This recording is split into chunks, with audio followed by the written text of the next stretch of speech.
mas kailangan natin lumapit sa Diyos. Dahil kung nakalayo tayo sa Diyos, talo na tayo sa masama. Kasi ang pamamaraan na masama, hindi siya magpapahalata. Hindi magpapapansin sa iyo ang demonyo na nandyan na siya sa buhay mo. Dahil kung magpapapansin ang masama, ikaw ay mababahala. Amen? The technique of the devil is that he remains to be hidden and tries to be insignificant. Pero hindi ibig sabihin na hindi mo napapansin ay wala na. Yung nga hindi mo nakikita, yan pa yung naninira. Amen? Tingnan niyo po ang kawayan. Pinakamatibay, pinakamatatag, malakas sa lahat ng mga kahoy. Dumaan po ang bagyo, hindi yan masisira. Nakatayo pa rin ang kawayan.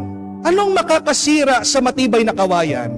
Yung napakaliit na bukbok. Pasukan ng bukbok, unti-unti itong malulusaw sa loob.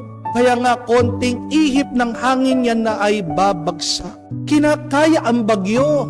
Pero doon sa maliit na bukbok, yan pala ang magiging dahilan ng pagkabagsak ng matibay. Matibay ang bakal. Pero paano hihina yan? Hindi kakaining ng kalawang. Saan nagmumula ang kalawang? Doon din sa bakal. Di po ba?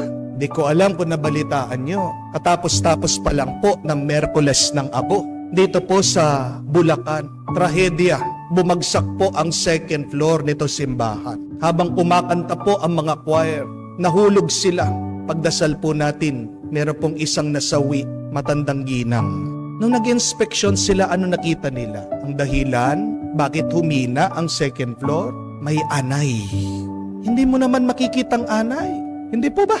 Pero naninira yan.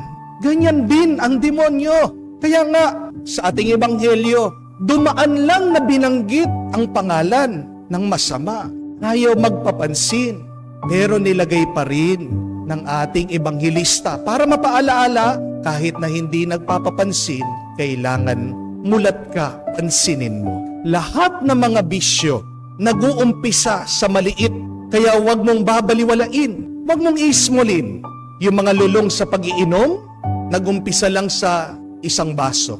Yung mga humihitit ng isang rim na sigarilyo, nag-umpisa lang sa isang paghigop ng usok. Yung mga nagkaroon ng kalaguyo, sa nag-umpisa, sa pa-text-text lang, sa pakumukumusta, sa paakbay-akbay, at pagkatapos doon sa sinabihan na wala naman makakaalam. Yan ang linya ng demonyo. Huwag kang mag-alala, walang makakaalam. Pero sigurado ka ba na walang makakaalam, walang nakakakita? Sinong nakakakita kung hindi ang Diyos? Kung hindi ka nahihiya sa iba, mahiya ka naman sa Diyos. Amen? Pero bakit natin kailangan labanan ang tukso ng demonyo? Kasi tandaan niyo po that after the testing, there is a blessing. Kung hindi ka magtatagumpay sa tukso ng demonyo, hindi ka pagpapalain. Para po sa inyo na palagi nagtatanong sa Diyos, Panginoon, ang tagal-tagal ko nang nagdarasal, ang tagal-tagal ko nang humihingi. Bakit hindi mo pa ako pagbigyan? Baka naman kasi hanggang ngayon, natatalo ka sa tukso ng demonyo. Mga kapatid, ang mabuting balita, hindi tayo mag-isa na lumalaban sa demonyo. Hindi ko alam kung narinig nyo din, na doon sa disyerto, may masamang espiritu, pero nandoon din ang mga anghel na lumalaban sa masama. Meron tayong mga anghel na kaantabay, kasama, na labanan ang masama.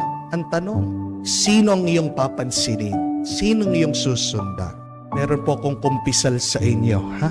Okay lang po. Huwag niyo lang po akong pagkwento, ha?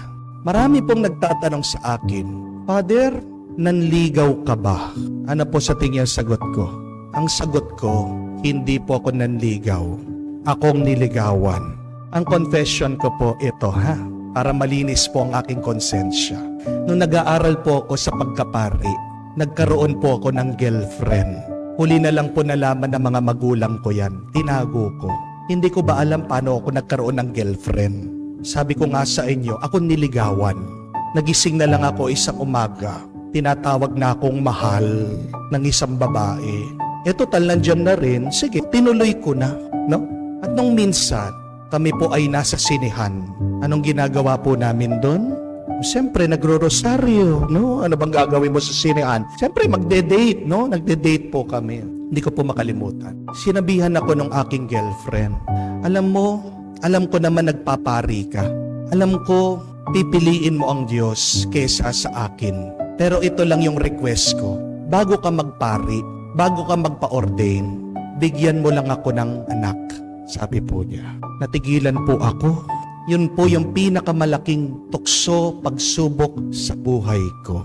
Siyempre po, lalaki din ako, no? Meron din po akong feelings.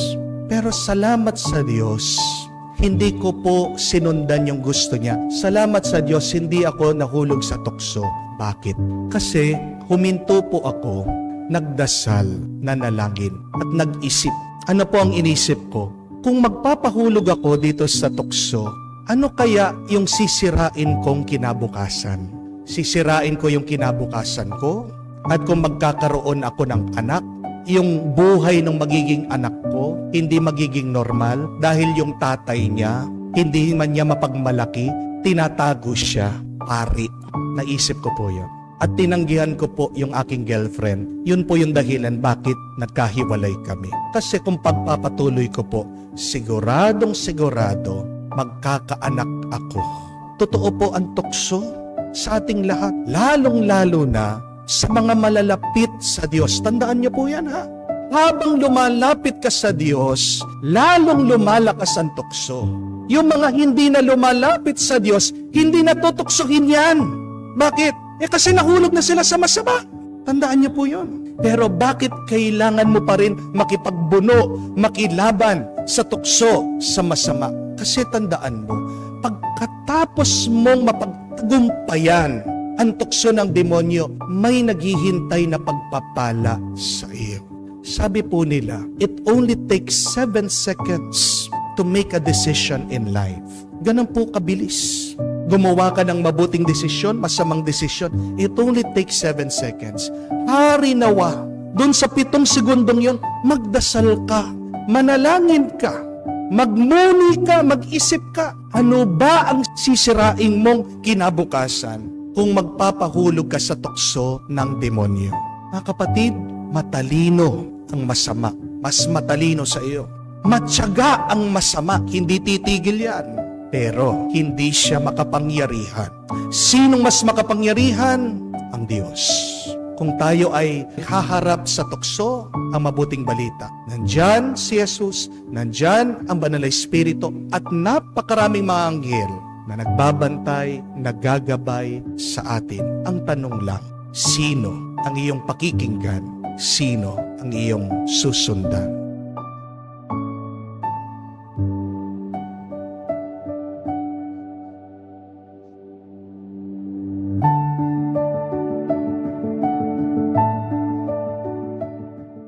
Tatlong paraan para malabanan ang tukso ng demonyo na tinuturo din at pinakita ng ating Panginoon sa nabasang Ebanghelyo. Una, kailangan matuto tayong magpahindi sa tukso ng demonyo.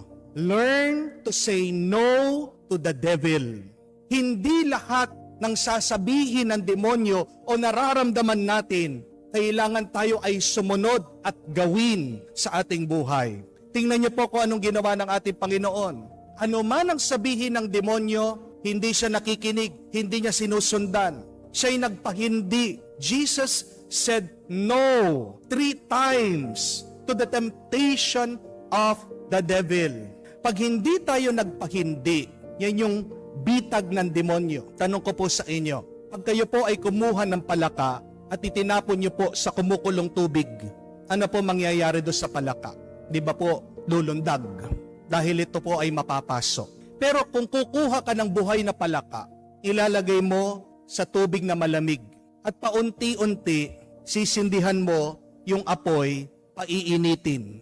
Papalakasin mo ng paunti-unti, hindi mamamalayan ng palaka na kumukulo na pala yung tubig, at siya ay mamamatay, maluluto. Tanong ko po sa inyo ito, ano ang nakapatay doon sa palaka?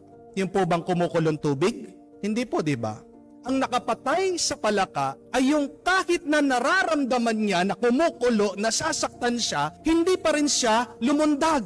Hindi pa rin siya umalis. Tanong, bakit hindi siya umalis? Kasi nasanay na siya. At hindi po ba ganyan din ang kwento natin madalas?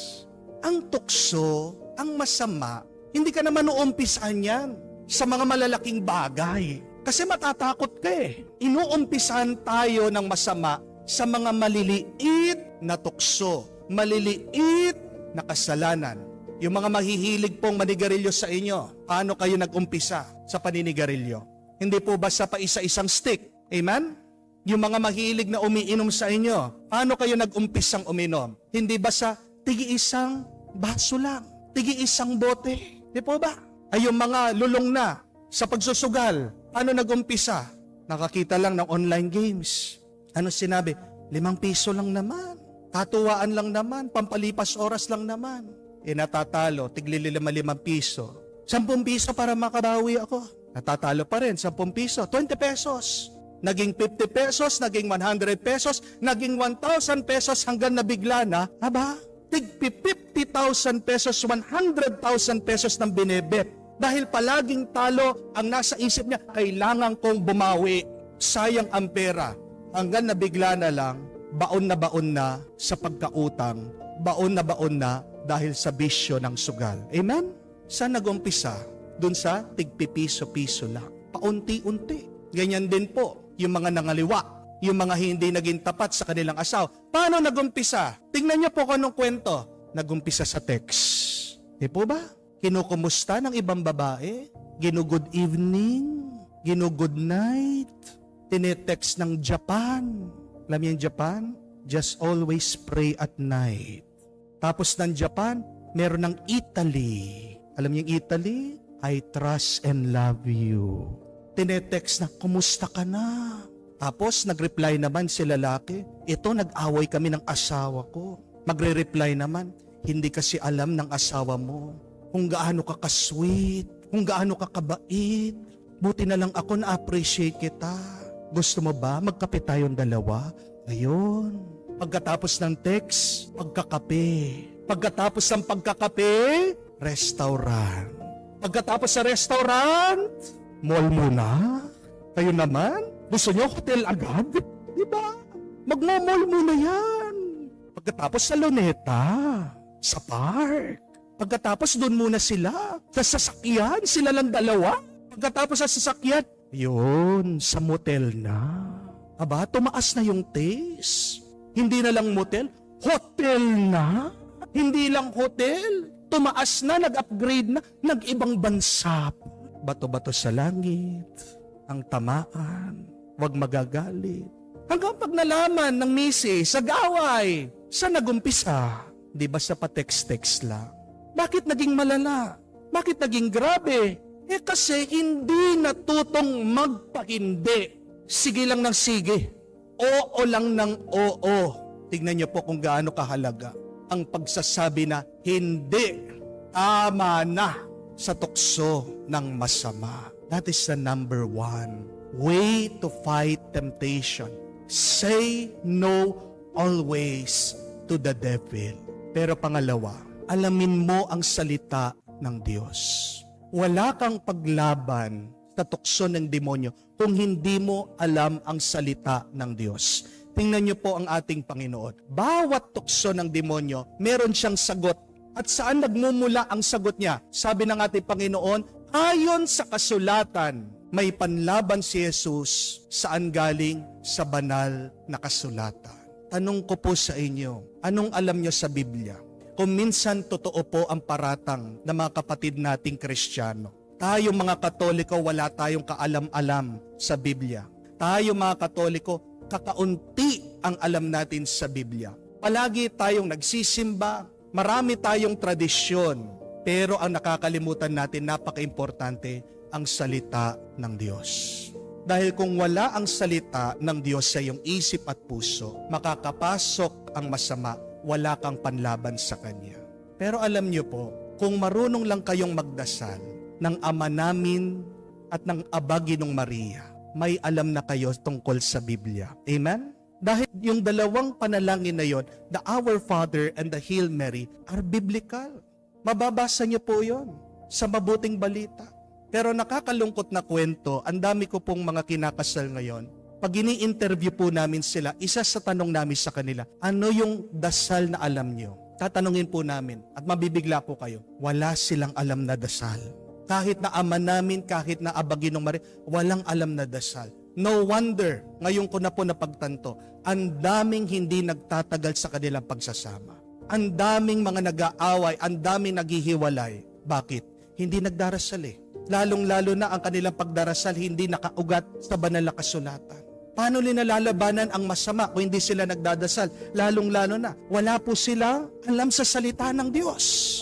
Kung yung dalawang dasal lang na yon, dinadasal natin araw-araw, hindi tayo mapapasama. Subukan nyo man po. Pag kayo ay natutukso o pag iniisip nyo kayo ay magkasala, pray the Our Father. Pray the Hail Mary. Kung nagkasala ka na, paulit-ulit, pray the Our Father. Pray the Hail Mary. Kaya nga po sabi nila, ang demonyo takot na takot sa rosaryo. Bakit?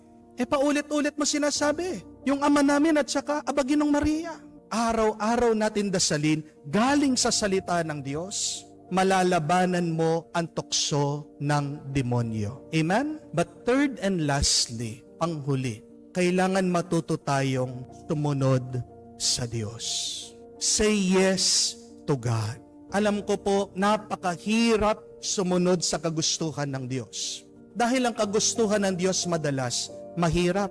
Tingnan nyo nga po ang ating Panginoon. Sabi sa ating nabasang ebanghelyo, siya ay dinala ng Espiritu sa disyerto. Ang hirap. Anong gagawin niya sa disyerto? Tuyo, mainit, walang pagkain. Pero yun ang kagustuhan ng Ama. Pero ginawa niya para saan? Para sa ikabubuti natin. Dinala siya ng Ama doon para makipaglaban sa masama at para ipakita sa atin itong mabuting balita na kaya nating puksain, kaya nating talunin ang masama. Kung nagawa ng ating Panginoon, magagawa din natin. Paano? Basta't sundan mo araw-araw ang kagustuhan ng Diyos. Say yes to the Lord every day. Amen? Noong pong Ash Wednesday, dahil sunod-sunod yung mga misa, alas 5 pa lang po ng umaga, nagmimisa na po ako. Naka-4 na po ako misa, hindi pa po ako kumain. At hindi pa po ako nakapag-break. So medyo masakit na po yung aking tiyan. Kaya sabi ko po doon sa isang chapel, uuwi muna ako sa kumbento, papahinga, lalong-lalo na masakit na po ang tiyan ko. Pag-uwi ko po dito, paglabas ko pa lang po ng sasakyan, meron na pong bisita, isang babae, follower. Hindi pa man po ako makapunta sa CR, agad-agad niyakap na ako. Umiiyak, umahagulgol, sinasabi yung problema. Gusto ko pong tumakas. Gusto ko sabihin, sakit na yung tiyan ko. Pero hindi po ako makaalis. Dahil yun yung kagustuhan ng Diyos eh. Hindi po ba? Kahit na masakit yung aking nararamdaman, dinala siya ng Diyos dito, yun pala yung dahilan bakit pinauwi ako ng Diyos agad. Pero sabi ko sa Panginoon, Panginoon, lumalabas na po eh. Konti na lang, sabi niya. Sige, ang hirap. Pero doon sa hirap, may biyaya. Amen? Kung susunod ka lang sa Diyos. Ang masama, baliktad. Pinapangako niya sarap. Pero pagkatapos, hirap. Amen? Bakit kailangan nating labanan ang masama?